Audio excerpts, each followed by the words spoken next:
Well, it strikes me as not only appropriate, but absolutely critical that the very first article of faith, which begins with the Godhead, is the place to start, because the nature of God, which Joseph Smith learned for himself, is the foundation of everything. It's from which everything springs. And we've said that in past discussions with this group, that if you were the devil and you really wanted to mess things up, that's where you start. Because once you mess with the doctrine of God, you automatically affect the nature of man and the nature of salvation and of what matters in eternity, okay?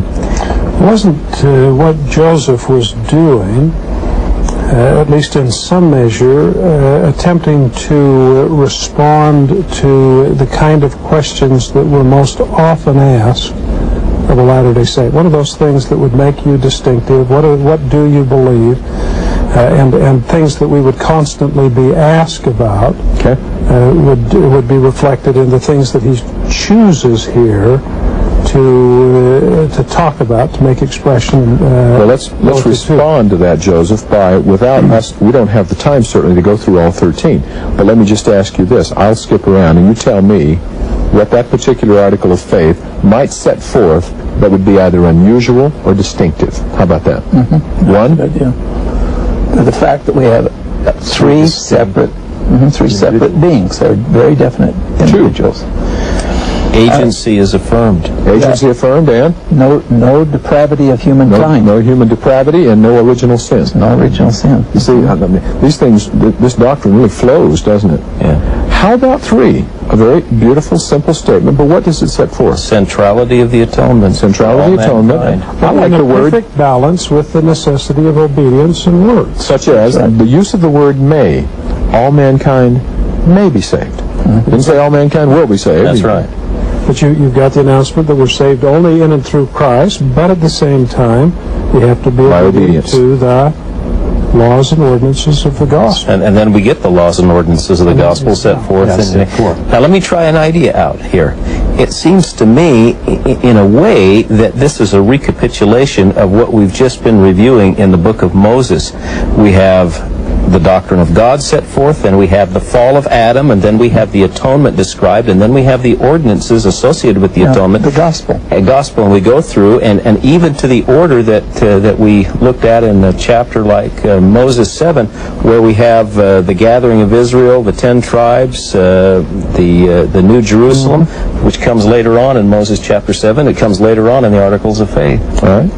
I think another important point is, this certainly gives lie to those who claim that we are not Christians. I mean, over and over again, Christ is central in all of this, and our belief in Him and our reliance on Him. Let's skip around. 5. What would 5 be a reaction to? If I don't mean that overly, but a reaction really to the concept of the priesthood of all believers. Exactly. Exactly. Right. The necessity for ordination and divine authority. And it naturally flows, then you get 6, because that's the organization of the church. Good. 7. Well, where we stand in the issues of the day, were there miracles? Are there not miracles? Are there gifts of the Spirit? Are there not gifts of the Spirit? These are issues that are dealt with in the New Testament because they're so pertinent to the early church. We have even some of the same ideas presented by the Apostle Paul in the Articles of Faith. Yes. It strikes me in Article number 6 that although the order is slightly different, first and foremost in both Paul's discussion in Ephesians and Joseph's discussion in Article of Faith, apostles and prophets. Yeah. That's the foundation. Both in Ephesians and 1 Corinthians. Yeah. So if Paul were to sit down and write articles of faith, your guess is he'd write the same things and he'd probably go to Joseph and say, gee, these are pretty good. I think I'll go with yours. Yeah. 7? Well, again, the fact that there are miracles today. Okay. And all of the spiritual gifts associated with it. With the true church. With the true 1 church. Corinthians chapter 12. The things by which one of the ways by which a person can identify the Lord's church. Exactly. By their fruits. How about 8? Well, it takes a stand on the Bible, interestingly enough. So here's the issue of infallibility of the Bible. And that's clearly not infallible. Yeah, early on, we know that.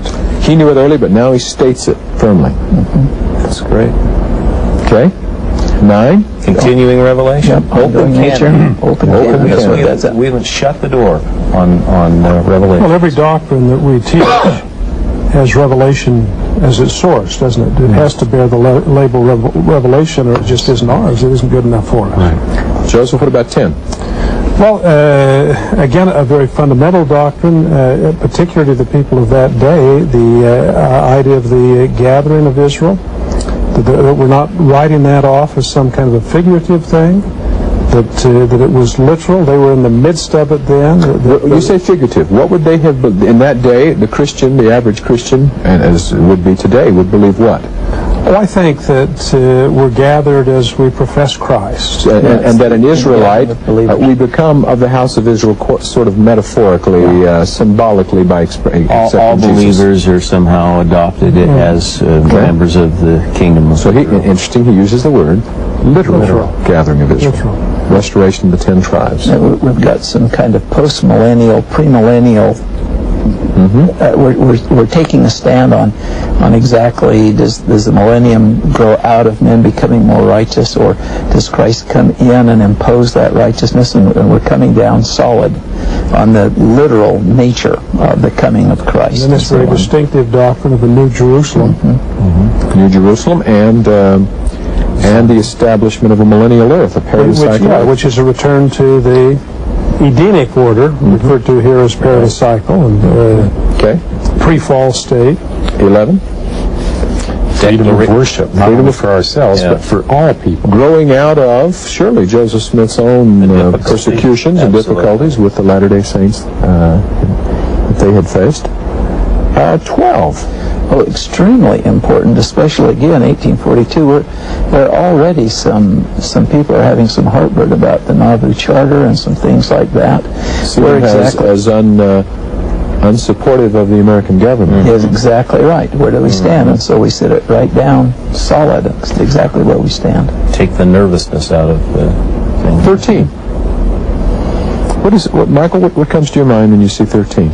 Well, certainly the letters of Paul and Peter as well. The chaste, benevolent, virtuous, all of those virtues that make up a Christ-like individual, a disciple of Jesus Christ. All of those things are what all of the things that have come before produce this kind of fruit in a person's life. If it's right, proper, good, we believe in it. It's part of our faith. So the order of events, then, we establish the nature of God, the nature of the creation, the fall, the atonement, the ordinances necessary for salvation, the church to establish that with the priesthood, Scripture and continuing revelation, and we gather Israel. We enjoy on the basis of those principles. That's right. On the basis of those principles, we then establish a society which we hope is enabled to worship according to its choice, and then we expect the saints to live a Christ-like life. It's a pretty good pattern, isn't it? It is. Works out very well. Kind of a recapitulation of salvation history if you look at all of the scriptures, the plan of salvation as well. Okay. Let's ask this question. How comprehensive is this list?